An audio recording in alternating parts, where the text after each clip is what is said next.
Olá pessoal, estamos de volta com a Túlio Viana TV.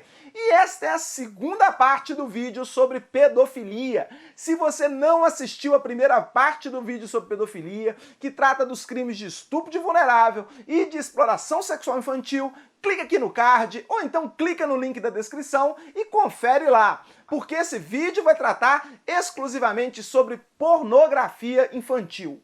E se você gostou do primeiro vídeo e tem gostado dos vídeos do nosso canal, deixa aqui já seu joinha, já se inscreve no canal e ativa as notificações do sininho para que você fique sabendo aí sobre os nossos novos vídeos. Aguarde aí que depois da vinheta então nós vamos falar sobre pornografia infantil.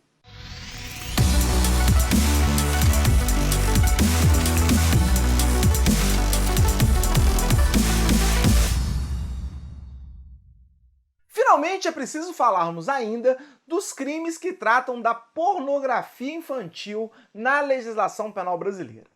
Esses crimes estão tipificados no Estatuto da Criança e do Adolescente, nos artigos 240 e seguintes desse estatuto. O primeiro deles é o artigo 240 do ECA, que diz: produzir, reproduzir, dirigir, fotografar, filmar ou registrar por qualquer meio cena de sexo explícito ou pornográfica envolvendo criança ou adolescente. A pena de reclusão de 4 a 8 anos e multa. No parágrafo 1º nós temos: incorre nas mesmas penas quem agencia, facilita, recruta, coage ou de qualquer modo intermedia a participação de criança ou adolescente nas cenas referidas no caput deste artigo, ou ainda quem com esses contracena. Então vejam que esse artigo 240 do ECA visa justamente impedir a criação da pornografia infantil, a produção desse conteúdo pornográfico, porque, evidentemente, para se produzir esse conteúdo, se estará violando a liberdade sexual das crianças e dos adolescentes,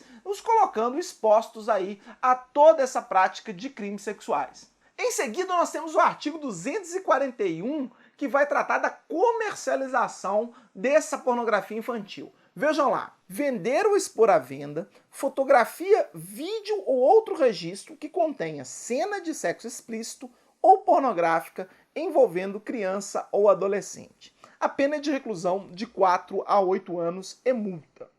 No artigo seguinte, nós temos a hipótese do indivíduo que não vai receber dinheiro por esse material pornográfico, mas que vai disponibilizá-lo também, seja na internet, de forma gratuita, ou por qualquer outro meio. Diz lá o artigo 241-A: oferecer, trocar, disponibilizar, transmitir, distribuir, publicar ou divulgar por qualquer meio, inclusive por meio de sistema de informática ou telemático, fotografia, vídeo ou outro registro que contenha cena de sexo explícito ou pornográfica envolvendo criança ou adolescente.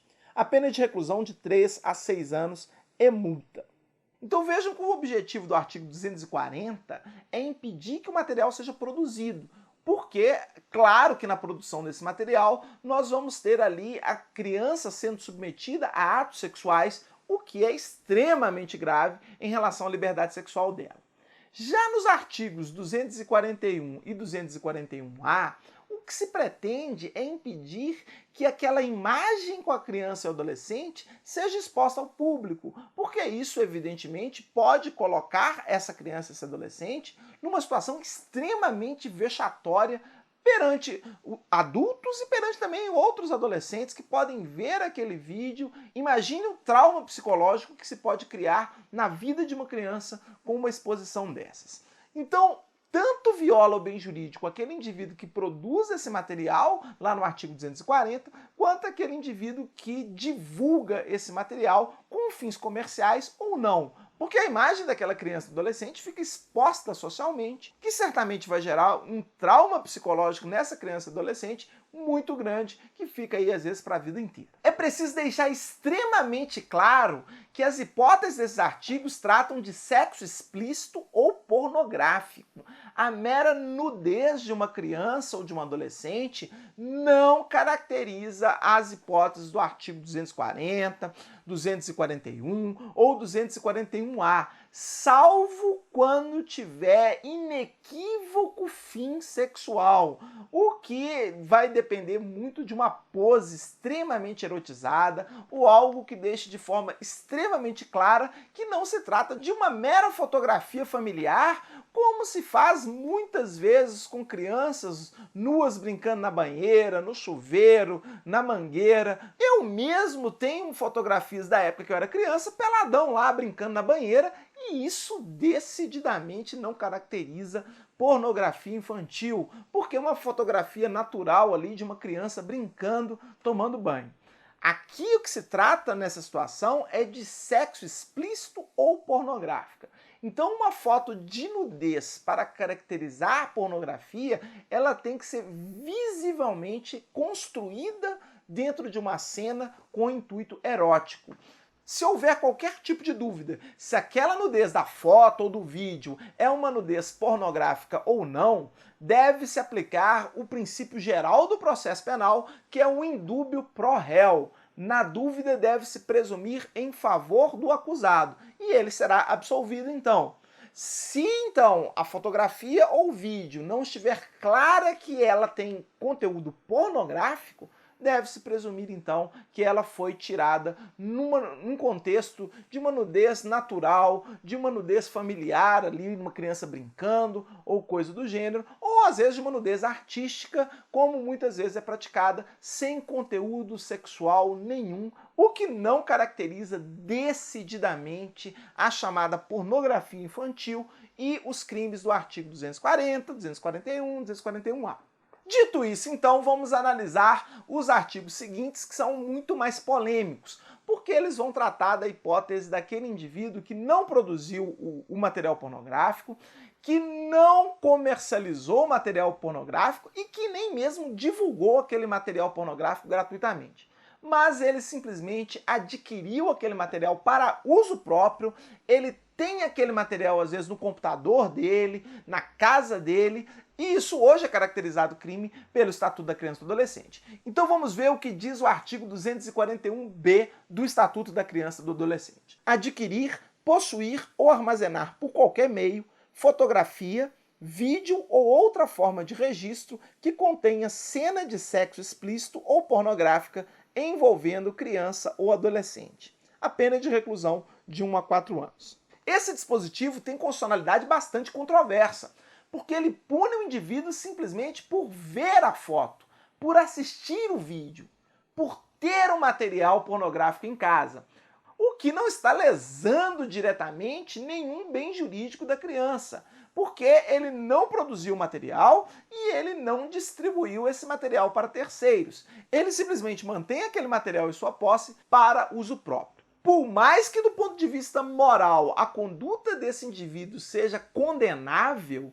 é importante nós lembrarmos que o direito não se confunde com a moral. Aliás, nós temos um vídeo aqui no canal sobre isso. Se alguém não assistiu o vídeo ainda, eu recomendo que assista para poder entender o raciocínio que nós vamos fazer agora. É preciso lembrarmos também que o direito penal ele não pune meros pensamentos. É o chamado princípio da materialidade, que nós também temos um vídeo sobre isso. Se você não assistiu ainda, assista para entender melhor o que vai ser dito agora. E é preciso lembrarmos também que o direito penal só pune condutas quando elas lesionam bens jurídicos. Temos também um terceiro vídeo sobre isso, que é um vídeo sobre o princípio da lesividade. Quem não assistiu, assista, porque com base nesses vídeos fica mais fácil de entender o que nós vamos falar. Então, o que acontece é, o indivíduo não pode ser punido por seus pensamentos. E ver uma foto pornográfica e ter um pensamento libidinoso em relação a ela é, em princípio, somente um pensamento. Para que o indivíduo pratique o crime, é necessário que ele pratique uma conduta, que é o que diz o princípio da materialidade, que tenda a agredir ou lesionar um bem jurídico alheio. No caso, o bem jurídico seria da criança e do adolescente. E a conduta praticada seria ver o material pornográfico.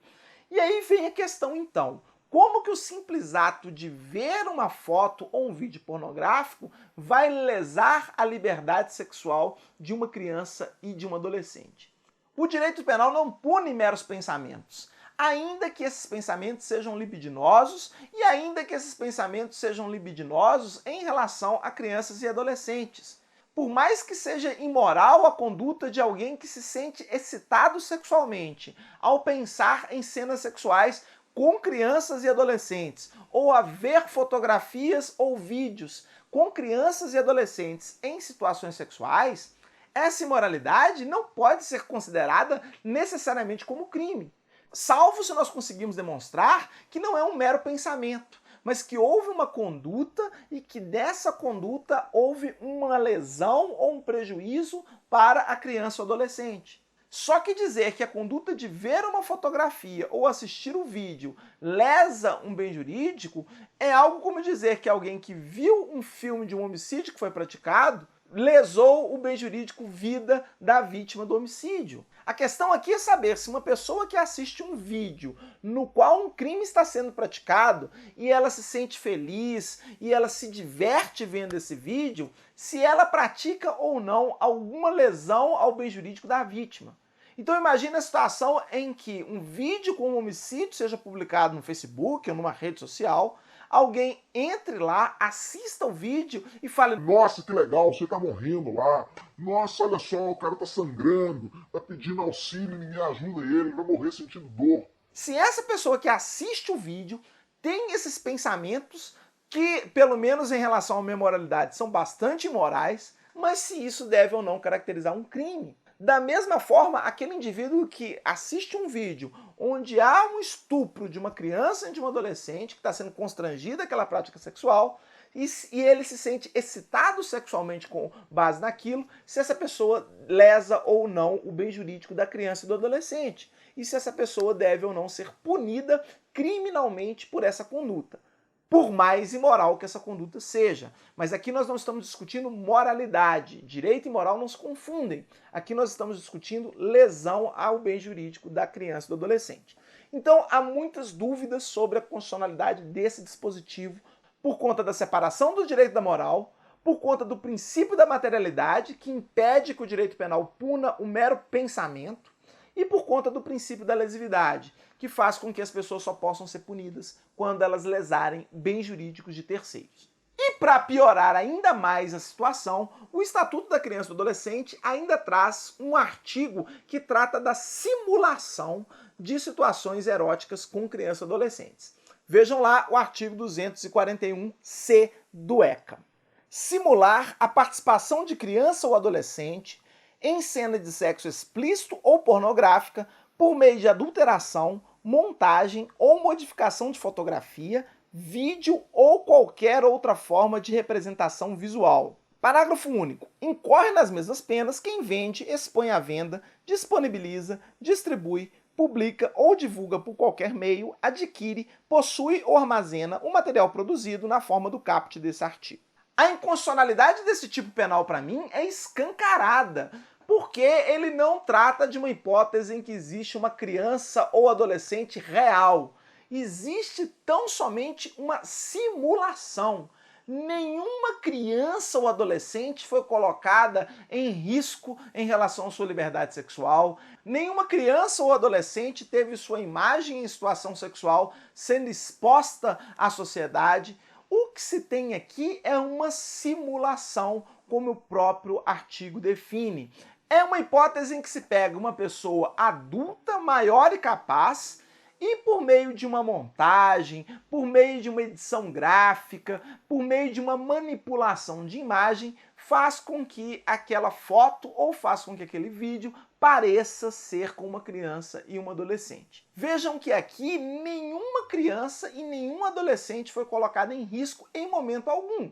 O que se tem aqui é uma reprovação moral, até muito justificável, das pessoas que produzem esse conteúdo e das pessoas que assistem esse tipo de conteúdo.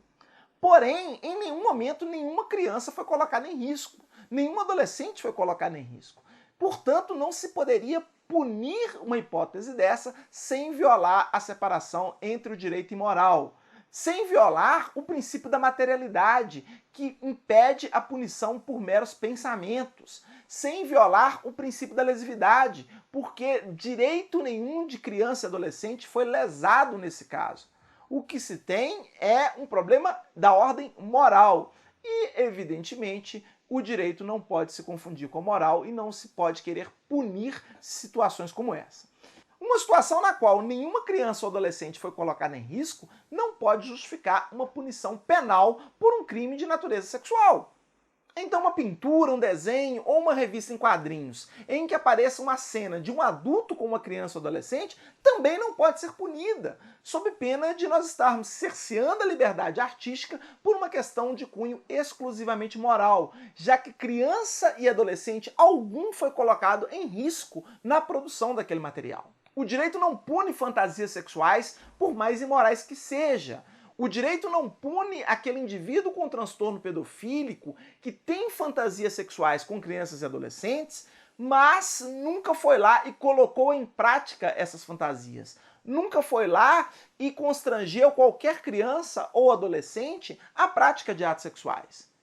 O que o direito pune são ações concretas que violam a liberdade sexual das crianças e dos adolescentes. Meras fantasias sexuais, sejam por meio de desenhos animados, seja por meio de pinturas, de desenhos, de revistas em quadrinhos, elas não passam de representações gráficas de fantasias sexuais que não lesaram a liberdade sexual em momento algum de nenhuma criança ou adolescente. Muita gente poderá dizer que esse tipo de material pornográfico com representações de crianças e adolescentes pode incentivar a prática de atos sexuais reais com crianças e adolescentes.